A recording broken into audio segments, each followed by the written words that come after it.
Hello and welcome to our 18footer.com.au race coverage of the 18-foot skiff international regatta 2009. Hi, my name is Bob Killick. There's no prizes for guessing where we are. Right over there behind me is of course, the Golden Gate Bridge, one of the world's iconic bridges.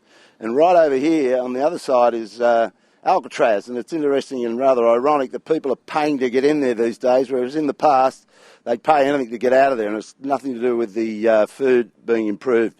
But these days Alcatraz is a serious tourist attraction, and it's good to see the island actually making some bucks the other way for a change. The other thing I'd like to tell you is we're standing on the OB deck of the St Francis Yacht Club, which is going to be probably our race coverage venue for the regatta, because this course is right in front of us. We can see top to bottom race start and finish out the front here. So I think we're going to be using this quite a bit. We'd like to think we're going to get out on the water, but we're not sure yet, but we'll just see what happens. The entrance for this regatta is, we've got 7 boats come across from Carnac, France. They're the Australian contingent, and we've got 6 boats from the American Sailing League, Harry Hamlin being the predominant boat in that group. So we'll be talking to them later in the park to get their feelings on how this regatta is going to pan out. But the interesting thing about this place is the weather that's thrown up by that bridge, that cold water that runs underneath it from Alaska. Apparently it runs down the coast here, and up the river and up the bay there's a place called Sacramento Valley. Now this is summer. Sacramento gets really hot in the summer. Hot air rising drags this cold air through this bridge, and it's only around this zone here. We're on the Chrissy Field side. Over there is Sausalito, and there's totally different temperatures and weather patterns between here and Sausalito. It's like winter where we are because of this cold effect, cold water, lots of air coming off it. So we're shivering over here. Over in Sausalito, they've got their clothes off. So we're stuck with this, but what this does for the skiff course is create lots of pressure for the sailors, and that's why they come here.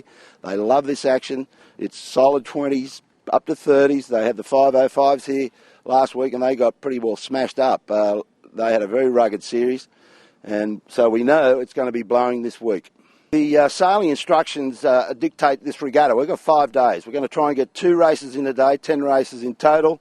I don't think there's going to be a problem with the wind being there. So the way the sailing instructions read, after 3 races, that constitutes a regatta. After 5, you get to discard 1, and after 9 races, you get to discard your second race. So I think we're certainly going to get there. One of the features is Thursday, which is day 4, where one of the races, there's a spectacular bridge-to-bridge race where the 18-footers line up. They start under that bridge over there, and there's a heap of kite surfers and sailboards.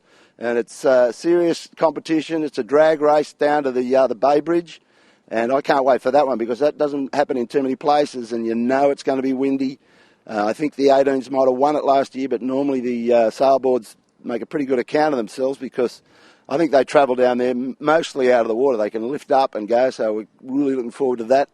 Now it's Sunday afternoon over here, the 30th, and I'm just thinking ahead of what we're going to encounter. Knowing that the breeze is here, we know there's going to be big seas here.